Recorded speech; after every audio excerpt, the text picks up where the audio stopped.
I am Ray. I cannot be smiling. This is a serious video. I can't stop smiling. People are gonna think I'm strange on the internet. I am Ray, and the light of God shines through the cracks in your broken heart. You see, when you experience a loss, or when someone you love dies, you die as well. Everybody dies, because after that moment, you will never be the same. And from our human perspective, we wallow in grief and suffering. But we must understand that from a higher spiritual perspective, all is right and good. You mourn for the body, but you rejoice for the soul. Because now that person is free from their meat prison. And the thing is, nothing true is ever lost. See, I want you to imagine for a moment a big wall. And on that wall there is a screen. And in front of the wall there's a projector, a light shining forth upon the screen, illuminating reality as we know it. But we, as a person, are standing in front of the projector, and we cast a person-shaped shadow upon the world. You see, this light is the light of God, and it is your identity that cuts you off from your inner light. And when you experience grief, when you experience a loss, you experience death. And so what happens is that the person you believed yourself to be fades away and dissolves, which removes the person standing in front of the projector. And the light of God can shine forth once again. Because to truly connect with God, it requires surrender. And surrender is death. And until we experience some extreme amount of suffering in this life, we are too busy trying to control everything. We're so busy in our own little stories. We're so busy in our day-to-day things. Now, there was a scene in the movie The Fight Club where the main character and Tyler Durden, they see a guy walking outside of a bar or something like that, and they pull a gun on him. And the main character starts freaking out and says, "What are you doing? Why are you doing this?" And Tyler Durden says, "We just gave that man the greatest gift."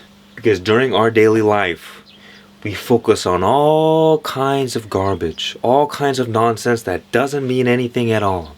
And in the moment where you see how fragile life can be, your mind immediately begins focusing on the only thing that matters. There are only like 3 to 5 things in this life that are of any importance.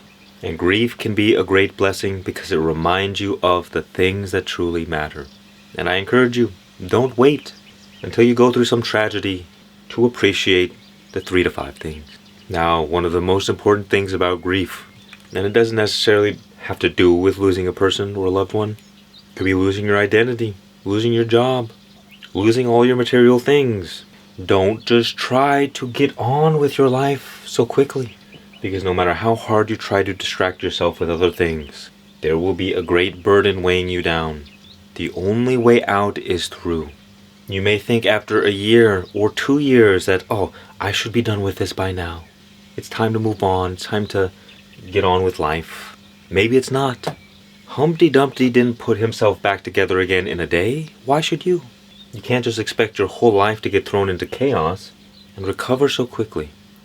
And the thing that really ruins most people is that they don't take the time to sit with themselves. When you feel anger, let there be anger. Don't run away from it. Don't fight it. Just be with it. Allow it to express itself however it does. Because if you don't learn to handle this difficult emotion, you might react unconsciously and get yourself into trouble. Same thing with sadness. Be with the sadness. Really focus on what it feels like.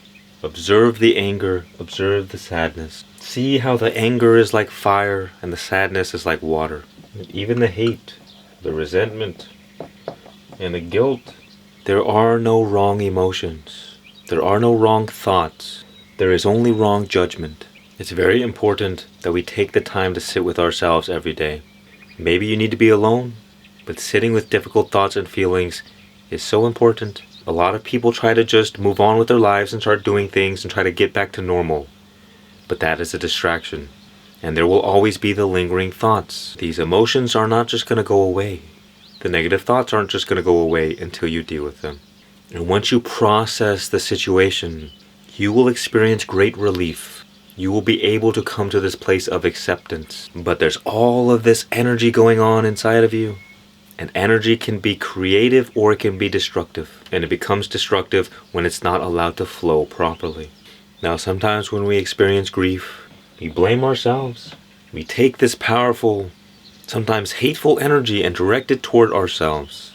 That it's our fault, that we should have known better, or that we could have done something better. But if you could have done better, you would have done better. Everybody is always doing the best with what they've got, with where they're at. And so there was nothing that could have been done differently. The question then becomes, look, you've got this fire in your life, sometimes a tragic situation. Do you want to keep throwing gasoline on the fire, or would you like the fire to go out? Because you cannot add more negativity onto an already negative situation and expect a positive outcome. So you have to make the decision. Do you want to heal? Do you want to live a better life? Do you want to make things right? Do you want relief from the negative situation? Would you like to restore harmony into your life and into the life of the people around you? And if that is the case, well, then you cannot allow yourself to ruminate on negative thoughts. You no longer have the luxury to judge yourself unfairly. You no longer have the luxury to beat yourself up or blame others. Hatred and resentment is like drinking poison and expecting something good to happen. So the question really is, how low do you want to go before you say enough is enough? Because you will not see the silver lining until you're already out of the situation. When we're in the middle of it, there is nothing good about it. It's all bad, it's all tragic. But I promise you, on the other side, you will be far greater afterwards than you were before. Greater than if you had never gone through the negative situation in the first place. We must operate from love and nothing else. Because when we operate from love, we return into harmony and balance.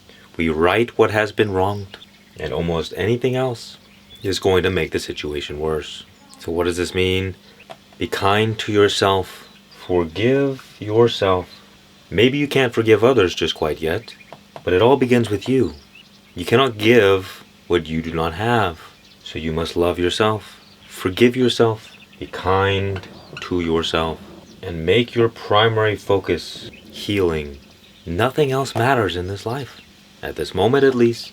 Because if you try to live without healing, you're going to be bleeding all over the place. The more you avoid healing, the longer you will suffer. And love heals all wounds. We cannot heal until we learn to process the situation, to process what has happened, to process our difficult thoughts and emotions. Which means sitting with yourself and being present. Not thinking about the future, not ruminating on the past. If it happens, it happens. But it all comes down to returning into your body and just being here. Now, if I may set your heart at ease, again, nothing true is ever lost. It's hard to see that. Think about it this way. You see a flower and it's beautiful. It smells wonderful and you love it. But then you pluck that flower and wait, and it withers and dies. Do you love the flower the same way as when it was alive? You do not. Same thing when you lose the loved one. You do not love the dead body the same way you loved the being when they were alive. Doesn't matter if it's a human, a dog, a cat. And this is interesting because, we didn't love the body. That's not what we loved. Once the body died, we stopped loving it. So there must have been something deeper. What we loved was the spirit of the person, their essence, their personality. What we loved was the life flowing through into this particular form. It was the life in the flower that we loved. It was the life in the body that we loved. And this life is eternal. Nothing true is ever lost. One example is if you take a gold bar and you melt the gold bar into a gold necklace, into a gold ring, into a gold bracelet. And we identify with the necklace, with the ring, with the bracelet, with the form. But what is the necklace, the ring, the bracelet without the gold? It is nothing. It does not exist. There was only ever the same one gold, temporarily manifesting itself in these different forms, so too we are all that same one gold, temporarily wearing this body, like clothes.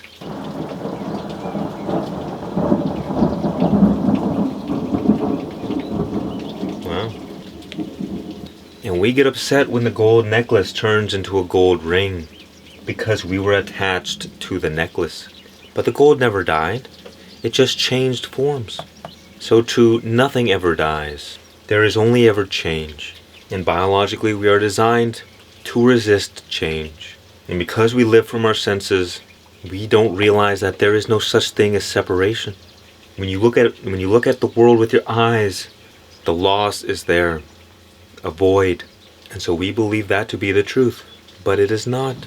Because we are all that same one gold, temporarily manifesting in an infinite array of different forms. And everything in the universe, all the potential futures, all that has ever happened in the past, all beings in the universe, they all connect right here, right now, in the present moment. The spiritual teacher Ram Dass used to talk about a story when the great Hindu saint Ramana Maharshi was dying. His followers said, "No, don't leave us." And Ramana Maharshi said, "Where am I going to go? There's nowhere to go. We're all connected. You can never lose a loved one because they exist forever in your heart. They just no longer have a body anymore." Good thing too. Life sucks for a lot of people.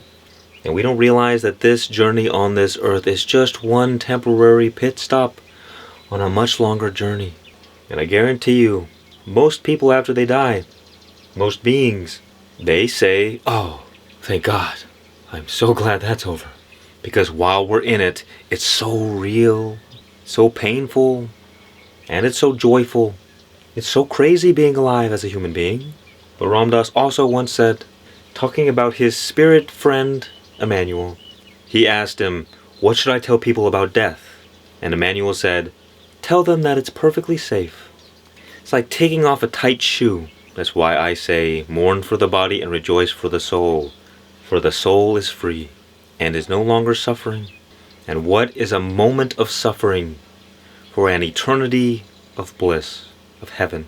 Because we are all connected to Source, that is God. It's a vast, endless ocean of bliss. And when we are cut off from the body, from the world, we begin returning. Because the deeper you go within, the more eternal it is. The moment you die, there is no time anymore. Or at the very least, time continues to slow down.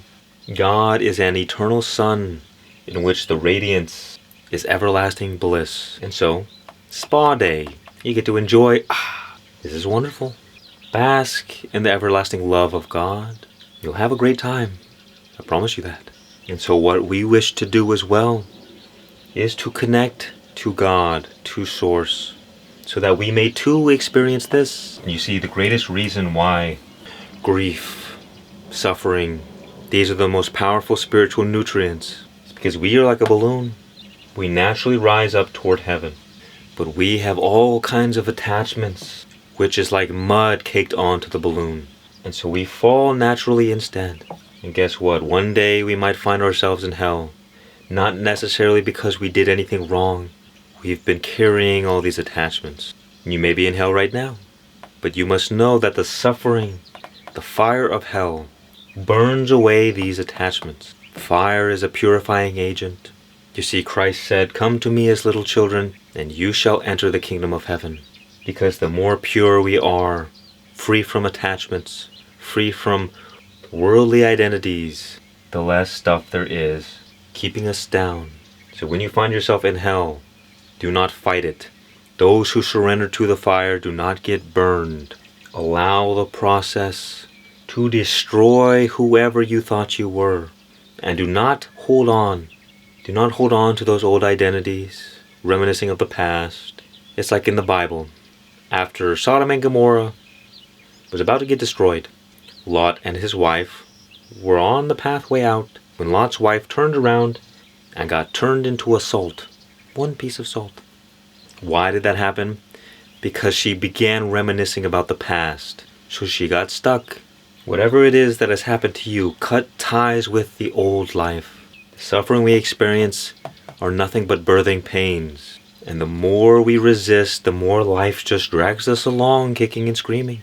Allow for something greater to be born. Your true self, your higher self. Because all that has happened is that the lower self, the ego, has been cut.